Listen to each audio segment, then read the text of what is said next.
Bueno, muy buenas tardes para todos. Muchas gracias a los cumplidos. El día de hoy continuamos con nuestro curso de fisiología. Estamos en el módulo de endocrinología y metabolismo. Y el día de hoy vamos a hablar de, el eje suprarrenal. La presentación la preparó la doctora María Alejandra Vega, que es fellow de segundo año de la Universidad Nacional de Colombia. Una presentación muy bonita, espero la disfruten. Ale, todo tuyo.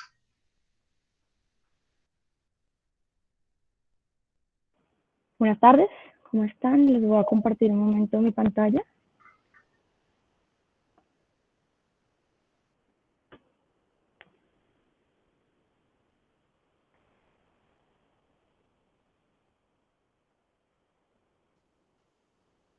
Perfecto. Se oye y se ve. Todo muy bien. Entonces, buenas tardes. Como dijo Pablo, yo soy Alejandra Vega, soy fellow de segundo año de cuidado intensivo pediátrico de la Universidad Nacional. Tengo el gusto de presentarles hoy un tema que es muy controversial, es muy común que lo veamos, y es trastornos adrenales en el paciente crítico. Vamos a revisar 4 grandes grupos de temas dentro de uno grande que es todos los trastornos adrenales. Vamos a primero entrar a generalidades, la anatomía, la histología, la fisiología. Y luego, conociendo eso, pues vamos a ver cómo es la respuesta al estrés en los seres humanos de forma normal o habitual que sucede. Posteriormente nos iremos entrando en las insuficiencias adrenales de 2 tipos, un tanto de daño del eje como el más conocido, sí, que vamos a ver de qué es, en qué consiste. Y por último, algunos tips, algunos, no sé si apuntes o más bien dudas para llevarnos a la casa en cuanto a este tema. Entonces, la glándula suprarrenal es una glándula que es de forma triangular, que está posada sobre el polo renal superior, que se encuentra en el retroperitoneo, justo detrás tanto del hígado como del vaso, respectivamente.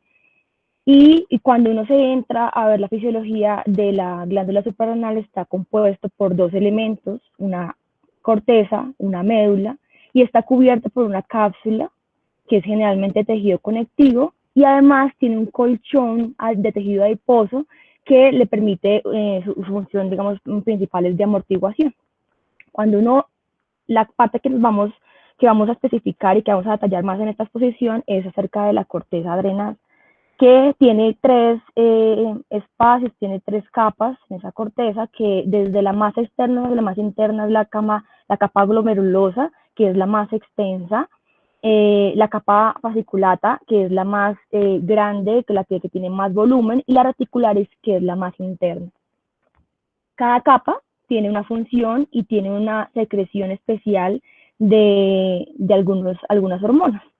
Como vemos, la capa glomerulosa se encarga de la producción principalmente de mineralocorticoides, la zona fasciculata, los glucocorticoides, y las zonas reticulares de los andrógenos. La médula, a su vez, se encarga de la producción de catecolaminas, pero como les dije, nos vamos a centrar un poco en la capa, en la corteza. Y de la corteza, ¿qué vamos a hacer? Nos vamos a centrar especialmente en una hormona que se llama cortisol, que viene siendo el principal glucocorticoide que produce la zona fasciculata, y vamos a ver cómo es todo su metabolismo y su síntesis.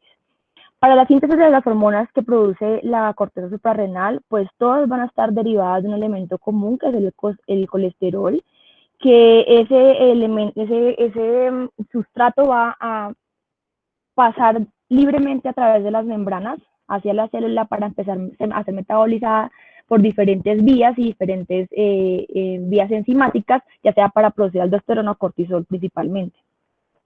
Es súper importante destacar la colesterol desmolasa, que permite convertirse de colesterol a pregnenolona, que va a ser el sustrato para dividir, ya sea hacia producción, dirigir la producción hacia cortisol o hacia aldosterona. Nosotros nos vamos a centrar en la producción del cortisol. Son importantes varias enzimas acá, una enzima que es la 17 alfa hidroxilasa y la 11 beta hidroxilasa dentro del proceso inicial y final. El CTH lo que va a hacer es que va a permitir que haya mayor captación de colesterol, mayor disponibilidad de colesterol para esa síntesis hormonal total, ya independientemente de cuál vía sea. Y no solamente desde la producción de endógena de colesterol, sino la liberación, porque este colesterol pues va a ser tanto de lo que nosotros tengamos en la ingesta como lo que lo producimos a través de ácidos grasos. Ese cortisol, ya una vez producido, va a viajar a través de la vía sanguínea, pero no viaja libre. Solamente una porción del 10%, que es el corticol que tenemos disponible para las acciones, va a ser del 10%. Otros libros incluso hablan del 2 o el 5%. La mayor parte de ese cortisol, del cortisol que va a estar liberado hacia la sangre, se va a unir a través de una globulina o de una cortisol en hasta un 80%. Y el restante va a estar unido a la albúmina. Entonces, como vemos, el cortisol disponible es una proporción muy pequeña comparada con todo lo que es el cortisol total. Típicamente, hemos aprendido que existe un eje de control para la producción de cortisol, que es el eje hipotálamo, hipófisis adrenal. Tiene un control central de la liberación adrenal del cortisol. Y ese eje va a tener a su vez una retroalimentación de tipo negativo. A más producción de cortisol, va a haber una inhibición tanto del hipotálamo como de la hipófisis a través de sus dos hormonas. El hipotálamo evita la liberación de la hormona liberadora de corticotropa, que va a su vez a estimular el lóbulo anterior de la glándula pituitaria, que va a liberar ACTH para estimular la corteza del cortisol. Qué pena, un momento yo...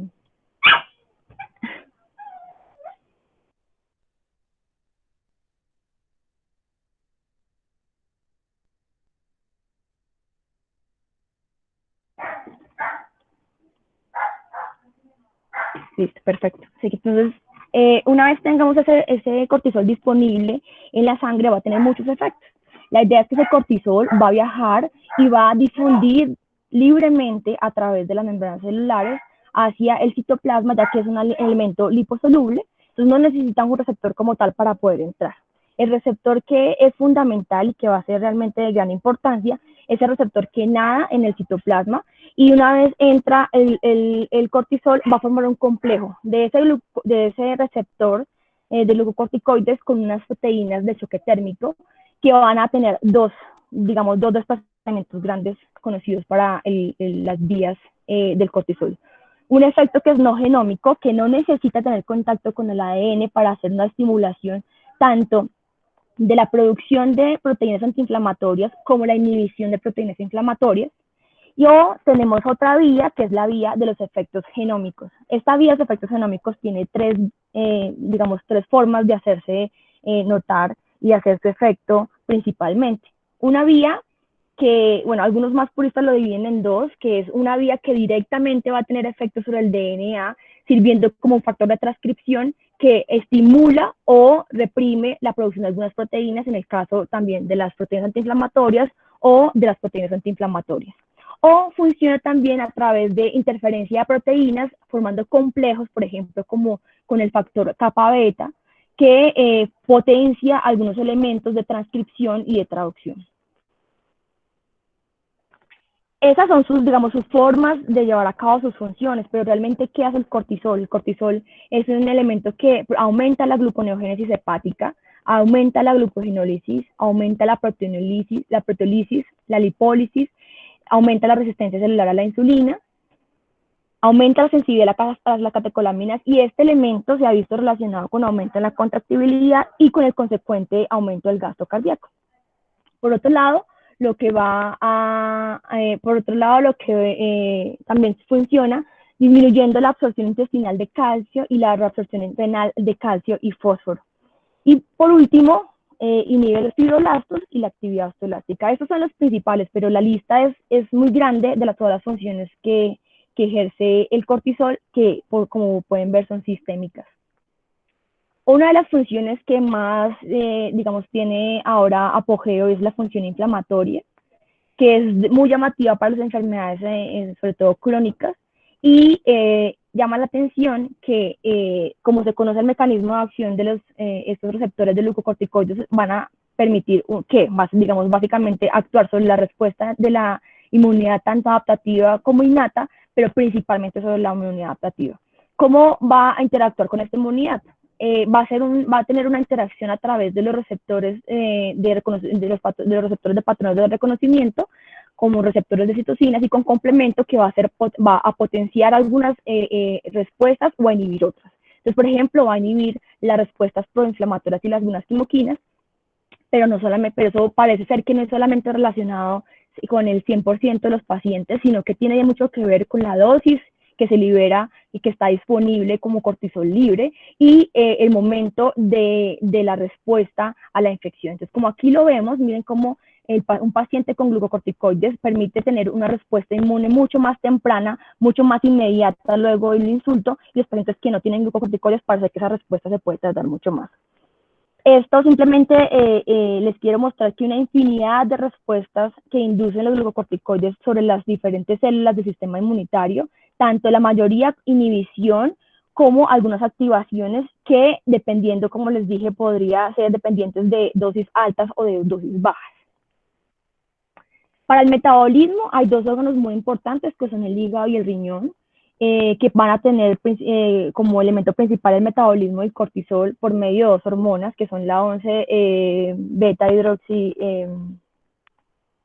perdón, acá lo tengo, y la 5 alfa reductasa. ¿Qué va a pasar? A través de esas dos hormonas, el cortisol va a ser degradado a cortisona, que es su forma inactiva, pero por medio de unas serotipos tipo 1, este puede volver nuevamente a cortisol. Además de estar estos dos órganos implicados, pues pueden haber también, pueden ayudar también el corazón, algunos vasos sanguíneos, algún tejido adiposo, y las mismas células inmunitarias pueden favorecer que haya más disponibilidad sanguínea del cortisol, favoreciendo que la cortisona vuelva nuevamente al cortisol. Por este lado, el cortisol tiene también control sobre el metabolismo de los glucocorticoides receptores, y esta función todavía no está muy clara. Hay algunos artículos que dicen que parece que hay estimulación, otros dicen que parece ser que hay una respuesta por retroalimentación negativa, que a un aumento de las concentraciones de cortisol parece ser que las cantidades disponibles de receptores de glucocorticoides van a disminuir. Sin embargo, no sé si es muy claro si es la cantidad de glucocorticoides, de receptores de glucocorticoides, o la disponibilidad y la sensibilidad que tienen a esto. Además de tener el eje hipotálamo, hipófisis, glándula adrenal, tenemos otras cosas que externamente nos pueden controlar la producción de cortisol. Es muy bien conocido que el ciclo circadiano, a través del núcleo supraquiasmático, va a generar aumento, liberación o represión de la liberación de cortisol, dependiendo del momento en que nos encontremos, pero también tenemos unos elementos que se llaman relojes periféricos, que van a ser por medio de otras señales, como por ejemplo los alimentos, las temperaturas o incluso interacciones sociales, van a permitir que ese cortisol se libere o no se libere, y permita también a su vez, como ya vimos, regular algunas de las funciones cognitivas, cardiovasculares o metabólicas.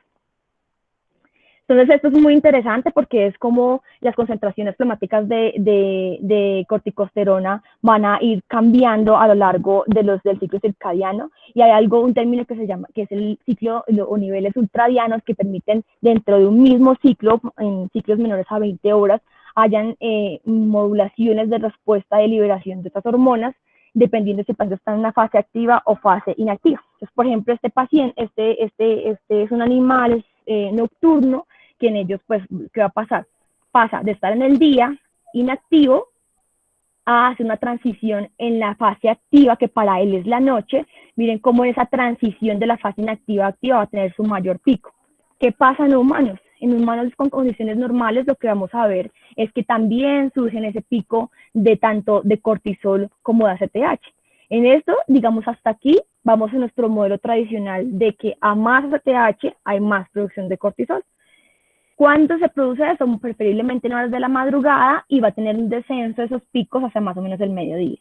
¿Qué pasa en pacientes que están sujetos bajo una situación de estrés? Por ejemplo, este es el caso de unos pacientes que estaban posterior a una cirugía cardíaca, que miren cómo no solamente se pierden esos picos de la madrugada, que digamos que sean descendentes, sino que parece que todo el tiempo va a haber picos de producción de cortisol, pero no se ven relacionados con la liberación de ACTH, que es lo que veíamos en estos pacientes. Hay una disminución drástica de la liberación de ACTH, que puede ser por el mismo efecto de feedback negativo. Sin embargo, hay algunos autores que han llamado a esto una disregulación o una disociación ACTH-cortisol, que vamos a ver ahora si realmente es una disociación o qué es lo que está sucediendo con esto. Entonces, por todas estas razones, hemos entendido que el cortisol es un elemento vital en la respuesta al estrés. Y esa respuesta al estrés, pues es que queremos ver cuáles son los tipos de estrés. Hay un montón, o sea, realmente en cuanto si estamos enfrentados ante muchos tipos de estrés, ya sean infecciones, traumas, quirúrgicos, incluso hay estrés psicosociales que nosotros no estamos como muy asociados con ellos, no, como que los dejamos de un lado, pero son súper importantes porque pueden generar grandes picos de cortisol en los pacientes. ¿Qué se ha documentado en los pacientes que tienen y en esa respuesta al estrés en los pacientes? Se ha demostrado principalmente un metabolismo reducido del cortisol durante la enfermedad grave. ¿Qué pasa? Vemos acá como ante pacientes o comparado con pacientes normales, como el cortisol parece estar aumentado, ¿sí? No drásticamente aumentado como esperaríamos en otras, digamos, en las situaciones de estrés, pero aumentado. Y miren qué pasa con las concentraciones plasmáticas de corticotropina. Se disminuyen comparados con controles normales y estas diferencias pues fueron significativas. Además, que se confirmó que parece ser que esta liberación de cortisol, uno esperaría que en situaciones de estrés el ACTH aumenta el cortisol, pero no es lo que sucede en esta situación. ¿Qué pasa? La depuración del cortisol va a estar disminuida y además las hormonas que contrarregulan y que permiten la degradación también van a estar disminuidas. Esto no solamente se observa a corto plazo en los pacientes que llegan de forma aguda a la unidad, sino que también se ha demostrado en pacientes que tienen estancias largas por encima de 4 semanas, como miren, por ejemplo, al inicio las concentraciones de ACTH estaban disminuidas comparadas con lo que el cortisol que estaba muy alto, que es lo que llamaban como una disociación ACTH cortisol, y posteriormente hay una recuperación de ese paciente con aumento de ACTH. Y miren qué pasa, uno esperaría que al recuperar ese aumento de ACTH lo que es un aumento del cortisol y no sucede. Parece ser que está relacionado con mejoría del paciente, con regulación, digamos, el mismo paciente está regulando lo que necesita y él dice, ok, ya mis niveles plasmáticos de ACTH van a volver a lo normal, eso es el cortisol que estaba muy aumentado, lo metabolizo rápidamente para volver a mis valores normales. ¿Qué pasa con el cortisol libre plasmático? Pues también, digamos, va a tener una curva muy similar al total. Y además podemos ver cómo las globulinas de unión a los corticoides van a estar drásticamente disminuidas comparados con sujetos sanos. Y esto aquí también comparamos y confirmamos que las enzimas de metabolismo para el cortisol también estaban muy disminuidas comparadas con sujetos sanos. Eso que permite que haya más disposición de cortisol en la sangre. Pero resulta que no es solamente las vías metabólicas que normalmente conocemos y los mismos reguladores que conocemos se ven involucrados en el aumento de ese cortisol disponible. También los medicamentos producen alteraciones en ese eje hipotálamo-hipófisis durante la enfermedad crítica. Hay algunos medicamentos que están relacionados con la disminución de la producción de ACTH, como el propofol, el etomidato y los opioides, y por otro lado hay algunos que generan aumento de ACTH como la dobutamina. Entonces no solamente es el paciente que está tratando de regular su entorno para un mejor escenario ante el estrés, sino que nosotros también podemos intervenir y podemos mejorar o empeorar ese entorno. Otro que está muy de moda en este tema son los ácidos biliares porque tienen una relación muy grande en la regulación del cortisol y está demostrado que los ácidos biliares en los pacientes que están sometidos bajo estrés están mucho más aumentados en concentración plasmática con respecto a algunos controles y parece ser que está en relación con que estos pacientes tienen los ácidos, bueno, en general en todos, los ácidos biliares son los estimuladores de unos receptores y que a su vez van a llevar o a estimular o a inhibir la producción digamos, van a favorecer la transcripción a hormonas que son reguladoras en el metabolismo del cortisol. Entonces miren, por ejemplo, acá tenemos estos pacientes que en los pacientes que se les administró un placebo versus una infusión de ácidos grasos, miren cómo niveles de 5 beta reductasa estaban disminuidos comparados con el control, y de 17 alfa hidroxilato también estaban disminuidos. Y a través luego después de la infusión, miren cómo la respuesta, no solamente los valores totales, sino también la posibilidad digamos, de acción de esa molécula va disminuyendo con el paso de las horas. La infección, como les dije, es uno de los elementos en el metabolismo del cortisol que más está de moda junto con los ácidos biliares. Y es porque miren acá cómo se pasa completamente, se evita completamente la vía a la que estamos acostumbrados, que es la vía hipotálamo pituitaria glándula adrenal, para la estimulación de la producción de cortisol, sino que está demostrado que algunos receptores tipo TOL, como los TOL receptor tipo 2 y los 4, son suficientes para producir por sí solos estimulación de producción de cortisol, saltándose todas las vías anteriores. Que es importante que se haya una suficiente disponibilidad de colesterol, o está visto que estos mismos receptores son capaces de estimular la producción y aumentar y favorecer la disponibilidad del colesterol en las células. Por otro lado, se ha visto que la tasa de neutrófilos es capaz de clivar esas globulinas transportadoras de corticoides, permitiendo que haya liberación de cortisol y se encuentren fracciones libres mucho más aumentadas con respecto a otros pacientes. Entonces, por ejemplo, miren cómo acá un paciente que es definitivamente deficiente de esas globulinas, comparado con una estimulación bajo infusión de neutrófilos, y en pacientes de control, cómo estos pacientes pueden tener más activación y más liberación de cortisol. Y por otro lado, pues vemos cómo los corticoides en la infección van a tener muchas acciones, como les dije, durante la respuesta inflamatoria. Va a tener activación o inhibición, por ejemplo, puede tener activación de algunas citocinas, pero especialmente la activación va a ser de citocinas antiinflamatorias como la IL-10, y inactivación de citocinas inflamatorias, principalmente la interleuquina 6, la interleuquina 1, el factor de necrosis tumoral. Y inhibe la expresión de S-lectinas e integrinas, que van a permitir todo el paso de los neutrófilos de adhesión y de rodaje, que permiten la transmigración para favorecer el paso y el ataque a las infecciones. Entonces, este término de asociación de ACTH y cortisol, pues no nos suena ya tanto. Lo que sí sabemos es que ya no es necesario este eje para que haya una liberación de cortisol.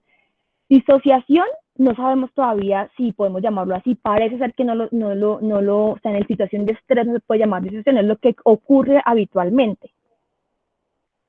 Y acá vamos a ver un recuento de lo que acabamos de ver a través de los minutos, horas y días y semanas, cómo es el comportamiento de esa respuesta al estrés. Entonces tenemos inicialmente una respuesta que, ya como vimos, puede ser cualquier cosa: infecciones, traumas quirúrgicos, que van a aumentar la secreción de CRH, posteriormente de ACTH y del cortisol, que va a llevar a un aumento del cortisol libre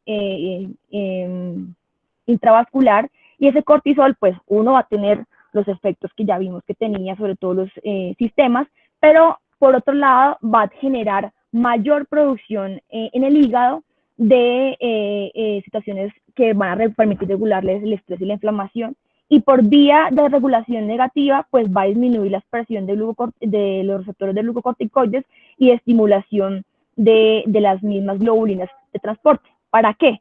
De forma, digamos, de forma dual va a regular que haya más cortisol disponible, pero además que no haya tanta expresión de moléculas antiinflamatorias, para así favorecer la infección, por ejemplo, si llegara a ser. Eso en cuanto a minutos o horas, es una respuesta muy rápida. ¿Qué va a pasar? En teoría, y como conocíamos, parece ser que este feedback sí funciona. O sea, hay un aumento drástico del cortisol sanguíneo, que va a generar una inhibición del eje hipotálamo-hipófisis. Lo que va a hacer es que va a haber un aumento de la producción de cortisol, porque el cortisol tiene una particularidad, y todas esas hormonas tienen una particularidad, es que no se almacenan, sino que se van liberando todo el tiempo, tienen una nivelación basal de estas hormonas, y luego van a haber picos ante situaciones de estrés. Lo que esperamos es que el cortisol vaya a disminuir, ¿sí? Disminuya un poco, pero va a seguir aumentado. ¿Por qué? Porque ese metabolismo está disminuido, como lo vimos antes. Pero además de la inhibición por feedback negativo, surgen ahora medicamentos que nosotros pongamos en la unidad de cuidado intensivo, ácidos biliares, que además pueden inhibir ese sistema, ese eje, que además pueden reducir drásticamente la producción de cortisol, y al final lo que vamos a tener es que ya muy al final podemos tener una concentración sanguínea de cortisol libre muy disminuida, que es como lo vimos en el estudio de los pacientes que se han seguido hasta 4 semanas. Entonces, esto es un resumen de todo y quiero resaltar cosas súper importantes en cuanto a la respuesta al estrés.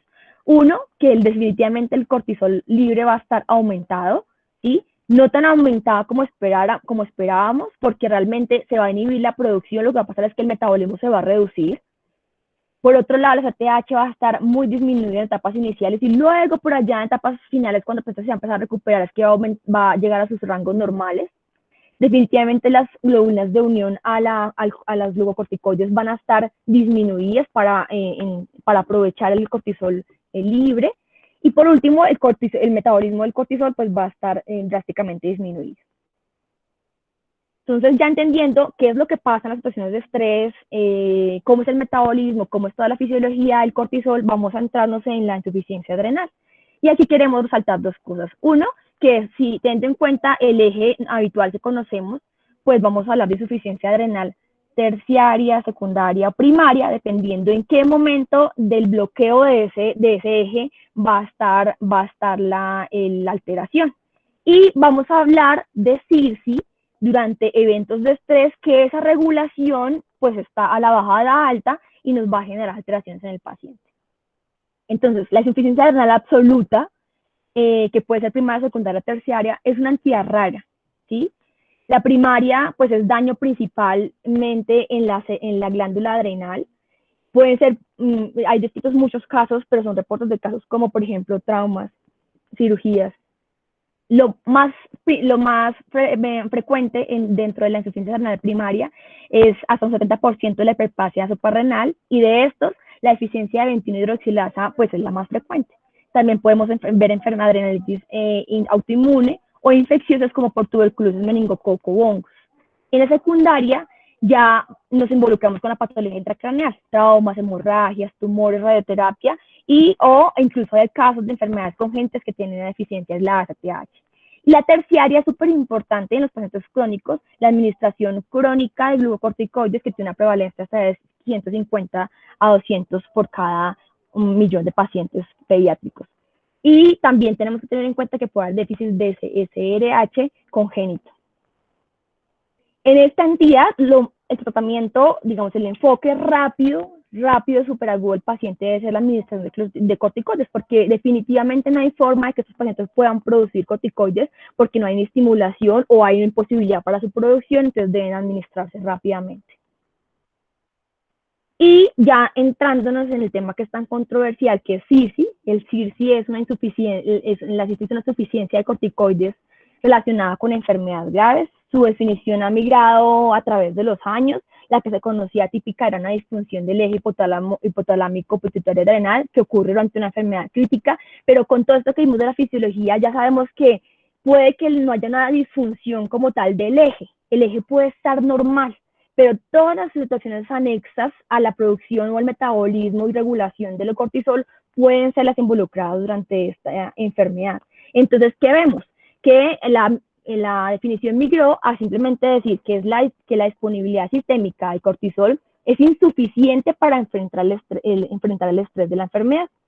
Dentro de la fisiopatología, pues todo lo que ya vimos, pero quiero recalcarles que además se ha visto que los receptores de glucocorticoides han tenido como digamos, un papel llamativo, porque parece ser que en los pacientes, sobre todo los sépticos, tienen una disminución de la expresión génica, incluso si se ponen esteroides o no esteroides, pero digamos dentro del grupo sepsis comparado con otros grupos, como por ejemplo una cirugía electiva, va a haber una menor expresión de esos receptores.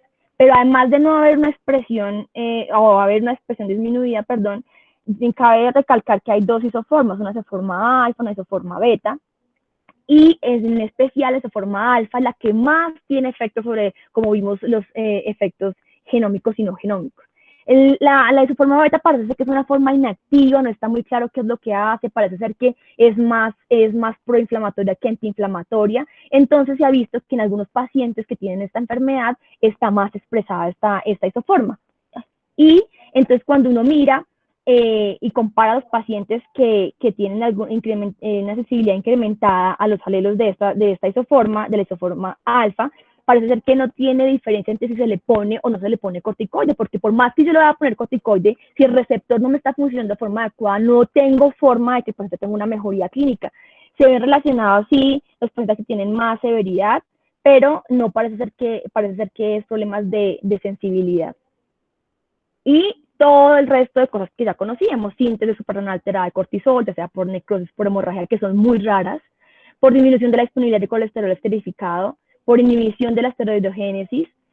Hay una síntesis alterada de reguladores superiores dentro de ese eje, pues ya sea por necrosis, por hemorragia, por inhibición de la síntesis. Ya vimos que los medicamentos tienen un papel muy importante acá. Alteración de metabolismo del cortisol, ya sea por disminución en el transporte o reducción en la degradación. Y por último, como ya les dije, la resistencia al tejido diana por inacoactividad de los receptores alfa. El diagnóstico, ¿cómo lo voy a diagnosticar? Entonces, puedo hacerlo por laboratorio. Hay algunos valores de los que hablaremos más adelante en el taller, que se ha hablado, si tomarlos frente a una respuesta post administración de CTH, o tomarlos de forma aleatoria, y pues digamos eso, o sea, la tendencia antes era a hacer diagnóstico con esto. Se han hecho incluso algoritmos de diagnóstico de cómo hacer si el paciente tiene una muestra aleatoria o no alterada, si hay test de estimulación con ACTH y cómo tener en cuenta los valores para diagnosticar CIRSE. Pero cuando uno revisa los estudios y cuando va a la epidemiología, esto es un ejemplo de algunos de ellos, es súper importante recalcar que los estudios pues en los años son, digamos, muy diferentes, desde 1999 hasta el 2002. Pero miren cómo ellos para diagnosticar deficiencia insuficiencia adrenal, perdón, utilizaron dosis de ACTH muy variables, desde 0.5 microgramos hasta 250 microgramos, o sea, dosis muy, muy diferentes. Y por lo tanto, pues lo que vamos a ver es que la proporción de insuficiencia adrenal, pues también es muy variable, y además ellos tomaron puntos de corte diferentes para la definición. Entonces, cuando uno va a ver la epidemiología, pues yo no les puedo dar un valor, porque el valor es muy variable dependiendo del escenario. Además, cuando uno revisa los grupos de estos grupos, va al estudio individual y revisa cómo estaban los grupos son sumamente heterogéneos, entonces definitivamente uno no podría saber cuál es el valor o la incidencia normal en cada grupo de estos pacientes, ya sea por sepsis, por trauma, por cirugía. Además, algo muy importante que se recalca en los últimos artículos es que el volumen de distribución del cortisol está aumentado y puede estar aumentado hasta un 37%, y este artículo lo demostró, como el cortisol en los pacientes, el volumen de distribución estaba mucho más aumentado. Entonces no podemos hablar de un valor normal o de una muestra, de un valor de una muestra que está aumentado o no aumentado, sabiendo esta condición, que no la podemos comparar con un paciente normal, con un paciente bajo condiciones normales. Ese volumen de distribución pues está relacionado con muchas cosas, está con la depuración del cortisol plasmático disminuida, con un aumento de la vida media del cortisol y pues como ya les dije, un aumento del volumen de distribución. Las guías que nos dicen, bueno, hay que recalcar que no encontré guías para pacientes pediátricos específicamente, hay muchos artículos de revisión, hay algunas recomendaciones de algunos expertos, pero los consensos son de adultos principalmente. Ellos no hacen esta pregunta, y es si la respuesta de cortisol total a la hormona adrenocorticotrópica sintética es superior al cortisol total en plasma o al cero aleatorio para el diagnóstico del CIRSE, y ellos no se comprometen con nada.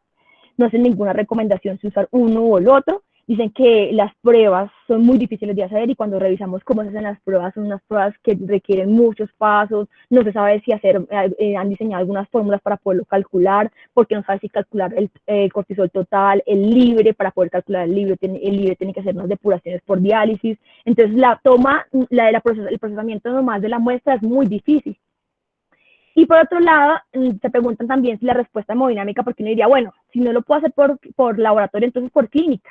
¿Sí? Entonces, la respuesta hemodinámica a la hidrocortisona es superior a la prueba de estimulación con ACTH de 250 microgramos para el diagnóstico de CIRSE. Entonces ellos dicen que no, que tampoco nos exageremos y que sigamos utilizando la prueba para hacer el diagnóstico. Entonces, digamos, este aspecto pues me parece que todavía no está muy claro. Algunos factores relacionados con el CIRSI pues están que los pacientes que tuvieron CIRSI fueron un poco mayores, que están más severamente enfermos, que los niveles de cortisol definitivamente están mucho más bajos que en los pacientes que no cursaron con CIRSI. Y algunos factores asociados definitivamente está el hecho de que los pacientes reciben más bolos de líquidos y además tienen más número, más infusiones, más catecolaminas adicionadas a su tratamiento de base. Definitivamente los pacientes que están mucho más enfermos, pues cursan más con CIRSI, están más relacionados con CIRSI. Y cuando uno va a preguntar o a evaluar cómo es el manejo de estos pacientes, pues uno encuentra que las guías hablan como de lo mismo. ¿Sí? Los estudios iniciales, el estudio que mostró gran impacto en la mortalidad fue hidrocortisona con fluidocortisona, pero cuando se quisieron reproducir esos estudios, pues parece que la respuesta no fue la misma. Entonces, este estudio que me pareció muy bonito es un estudio en niños que además, digamos, muestra lo que han mostrado muchos estudios, que es que parece no haber diferencias ante la inmortalidad de hidrocortisona con el placebo, pero lo que sí demuestra diferencias en que hay una resolución del choque más rápidamente o que los pacientes que utilizan placebo, y se ve relacionado con la utilización posterior de menos cantidad de catecolaminas, como si fuera un narrador de catecolaminas. Ya vimos que estimula los receptores de catecolaminas, mejora la contractibilidad, entonces parecía que estuviera relacionado con eso. Este estudio me pareció muy bonito, no es un estudio, es un protocolo que parece ser muy prometedor, que se registró en el 2016 y que va a aleatorizar pacientes o pacientes que tengan choque pacientes que tengan choque de diferentes etiologías, en especial ellos quieren ver un brazo con sepsis, y aquellos pacientes que empiecen a utilizar inotrópicos que requieran más de 1 hora o al menos 6 horas, luego de 24 horas de la admisión en la unidad, lo van a aleatorizar y van a utilizar placebo versus hidrocortisona 2 miligramos por kilogramo, pues luego de la iniciación de los inotrópicos, y van a ver cómo es el comportamiento de estos pacientes, a ver realmente qué es lo que está pasando. Ellos sacaron un preliminar muy bonito, y no lo marqué, pero bueno, sacaron un preliminar muy bonito, viendo la viabilidad del proyecto, parece que sí va a haber algún tipo de viabilidad. Entonces la idea es esperar los resultados, a ver qué nos pueden contar, si esa dosis, qué pasa con esa dosis, si los pacientes tienen algunos otros factores asociados, si realmente tiene impacto sobre la mortalidad, sobre el uso de terapias ayudantes como óxido nítrico, ECMO, bolos de medicamentos, estancia hospitalaria y uso de adrenalina o noradrenalina. Entonces, ante todo esto que vimos, pues que nos podemos llevar a la casa. Yo les pido disculpas, traigo más dudas que realmente soluciones. Y es que, pues, lo que tenemos claro es que la concentración de cortisol durante la enfermedad crítica no es mucho más alta que la que los pacientes sanos. Ya vimos por qué, porque hay un bloqueo por feedback negativo de la CTH, entonces no hay más producción, lo que nos queda circulando es ese cortisol que nos está degradando. El aumento de la disponibilidad de cortisol durante la enfermedad crítica se debe a la disminución de las proteínas de unión, la afinidad a la de unión a esas proteínas y la supresión a la degradación. La disminución de la CTH en pacientes críticos implica inhibición por retroalimentación. Entonces, ese concepto de disociación de CTH-cortisol pues no viene muy al cabo y parece ser que lo queremos dejar de lado con el paso de los años. Los niveles disminuidos de CTH están presentes durante un periodo prolongado de tiempo y entonces hay que tener mucho cuidado con estos pacientes, porque esos pacientes nosotros a veces pasa que les ponemos corticoides al inicio de la enfermedad cuando están gravemente enfermos, aumentamos las cargas y las concentraciones de corticoides, inhibimos más el eje y de un momento a otro, bueno, está bien, le vamos a quitar la infusión y quedamos y sigue bloqueado ese eje. Y los niveles de CTH, como vimos, se demoran un montón al recuperarse, entonces probablemente ese paciente tenga riesgo de enfermedades luego del retiro de los corticoides. Entonces tenemos que definir si quitarlos, cuándo quitarlos y cómo hacer el retiro. Una prueba de simulación con CTH no es válida para evaluar la integridad y la función adrenocortical en pacientes críticos, como lo vimos, por básicamente aumento del volumen de distribución del cortisol.